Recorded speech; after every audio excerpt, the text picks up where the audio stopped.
The war in the Middle East is widening, a new front opening up. The escalation, the result. Let's get to the US now, and President Donald Trump is just hours away now from addressing. The time comes.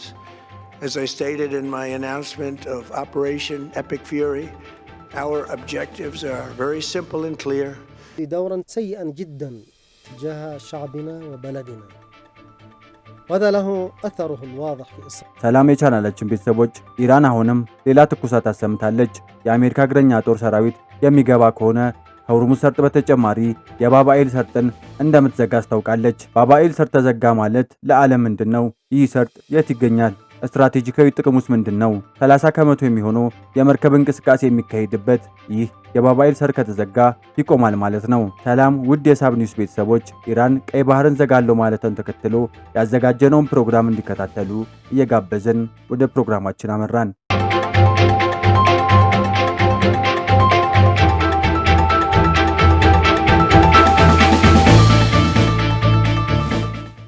በመካከለኛው ምስራቅ ቀጠና እየተቀጣጠለ የመጣው ወታደራዊና ዲፕሎማሲያዊ ውጥረት አሁን ደግሞ የዓለምን የንግድ የደም ስር ወደ መበጠስ ደረጃ ተሸጋግሯል።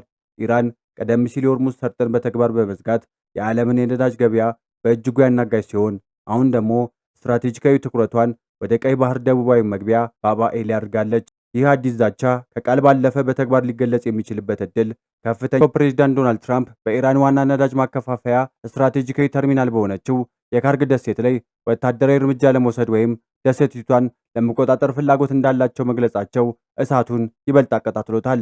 የኢራን ነዳጅ ለመውሰድ ያላቸው ፍላጎት በይፋ መናገራቸውን ተከትሎ ኢራን ደሴቲቱ ከተጠቃች ባባኤል መንደብን ለዓለም አቀፍ የንግድ ትራፊክ ዝግ እንደምታደርግ አስጠንቅቃለች።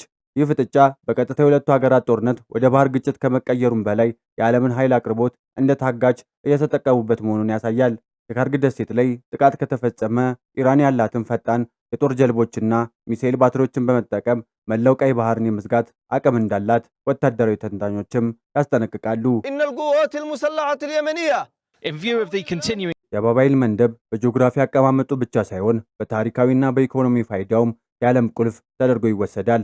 በየመን በጅቡቲና በኤርትራ መካከል የሚገኘው ይህ ጠባብ መተላለፊያ የህንድ ውቅያኖስና የኤደን ባህረ ሰላጤን ከቀይ ባህር ጋር የሚያገናኝ ብቸኛ ድልድይ ነው። 115 ኪሎ ሜትር ርዝመትና 36 ኪሎ ሜትር ስፋት ያለው ይህ ሰርጥ ከ1869 የሱዌዝ ቦይ መከፈት ጀምሮ አውሮፓና እስያን የሚያገናኝ አጭሩና የማይተካው የባህር መስመር ሆኖ ለዘመናት አገልግሏል። ያለ ባባኤል መንደብ የሱዌዝ ቦይ ፋይዳ ቢስ እንደሆነ የታወቀ ነው። የቀይ ባህር ኮሪደር በዓለም ላይ ካሉ የመርከብ መስመሮች መካከል እጅግ ሥራ ከሚበዛባቸው ውስጥ አንዱ ሲሆን አጠቃላይ የዓለም የባህር ትራፊክን ከ25 እስከ 30 በመቶ ያህል ያስተናግዳል። የሆርሙዝ ሰርጥ ቀድሞውኑ በመዘጋቱ ምክንያት ዓለም 20 በመቶ የሚሆን የነዳጅ አቅርቦት አጥታለች። አሁን ደግሞ የባባኤል መንደብ መዘጋት ከተጨመረበት ተጨማሪ 12 በመቶ የዓለም ነዳጅ አቅርቦት ይቋረጣል። ይህ ማለት በአጠቃላይ በዓለም አቀፍ የነዳጅ ፍላጎት ውስጥ ሲሶ ወይም ከ30 በመቶ በላይ የሚሆነው ኃይል ለአደጋ ይጋለጣል ማለት ነው። ይህ ሁኔታ በታሪክ ታይቶ በማይታወቅ የኃይል እጥረት ወይም ኢነርጂ ክራይሲስ ሊያስከትል ይችላል። እንደ አሜሪካ የኢነርጂ መረጃ አስተዳደር ኢአይኤ ዝርዝር ጥናት በየቀኑ በአማካይ 5 ሚሊዮን በርሜል ድፍድፍ ነዳጅ በዚህ ሰርጥ በኩል ወደ ምዕራብ ዓለም ይጓጓዛል። ከነዳጅ በተጨማሪ 800 የሚሆነው የዓለም ፈሳሽ ተፈጥሮ ጋዝ ኤልኤንጂ የሚጓጓዘው በዚህ መስመር ነው። ሳውዲ አረቢያ የሆርሙዝ ሰርጥን መዘጋት ተከትሎ ነዳጇን ወደ ቀይ ባህር ዳርቻ በሚገኙ ቧንቧዎች ኢስት ዌስት ፓይፕላይን በማስተላለፍ የባባኤል መንደብ በኩል ለአውሮፓ ለመላክ ስትራቴጂ ነድፋ ነበር። ይሁን እንጂ በዚህ መስመር አደጋ ላይ መውደቅ ከሪያድ ትልቅ ኪሳራ ሲሆን ለዓለም ኃይል አቅርቦት ደግሞ ተጨማሪ መርዶ ነው። ይህ መስመር ከተዘጋ የነዳጅ ዋጋ አንድ በርሜል ከ150 $100 በላይ ሊያሻቅብ እንደሚችል የኢኮኖሚ ባለሙያዎች ይተነብያሉ። جعل الدور السعودي دورا سيئا جدا تجاه شعبنا وبلدنا. وهذا له أثره الواضح في إسرائيل. ቡድኑ በተለይ በሄሊኮፕተር ተጠቅሞ የብሪታንያ የጭነት መርከብን የጠለፈበት፣ መርከበኞችን ታጋች ያደረገበት ሁኔታ ወሽመጡ ለደህንነት ስጋት ምን ያህል ክፍት መሆኑን ለዓለም አሳይቷል። ሁቲዎች በቀይ ባህር ላይ ያላቸው የጂኦግራፊ የበላይነት ማንኛውም መርከብ በቀላሉ ኢላማን ለማድረግ ያስችላቸዋል። ምንም እንኳ ሁቲዎች ጥቃታችን በእስራኤል ጋር ግንኙነት ባላቸው መርከቦች ላይ ብቻ የተገደበ ነው ቢሉም በተግባር ግን ጥቃቶቹ ያለ ልዩነት መፈጸማቸውን የንግድ መርከቦች ማህበር ይገልጻል። በዚህም ምክንያት ግዙፉ የመርከብ ድርጅት እንደ ማርክስ እና ኤምሲሲ ያሉ ኩባንያዎች መርከቦቻቸውን በአፍሪካ ዙሪያ በኬፕ ኦፍ ጉድ በኩል በረጅም መንገድ እንዲጓዙ ለማድረግ ተገደዋል። ይህም መጓጓዣ ወጪን በ3 እጥፍ የኢንሹራንስ ዋጋን በከፍተኛ መጠንና የጉዞ ጊዜን በ2 ሳምንት በላይ እንዲያረዝም አድርጎታል። የአሜሪካ የባህር በር አስተዳደር በቅርቡ ባወጣው መግለጫ ምንም እንኳ በቅርቡ ከፍተኛ ጥቃቶች ባይመዘገቡም የአሜሪካ ንብረቶችና የንግድ መርከቦች አሁንም በከፍተኛ ስጋት ውስጥ መሆናቸውን፣ ሁኔታው እሳተ ገሞራ ሊፈነዳ እንደተቃረበ መሆኑን ገልጸዋል። ባባይል መንደብ በአረበኛ ቀጥተኛ ትርጉሙ የእንባ በር ወይም የሐዘን በር ጌት ኦፍ ቲርስ ማለት ነው። ይህ ስያሜ በታሪክ የተሰጠው በአካባቢ ካለው አስቸጋሪ የተፈጥሮ ወጀብ፣ ሊተነበይ የማይችል ነፋስና ስውር አለቶች የተነሳ ቢሆንም አሁን ግን የዓለም አቀፍ የንግድ ማነቆ በመሆኑ ስሙን ይበልጥ ተስማሚ አድርጎታል።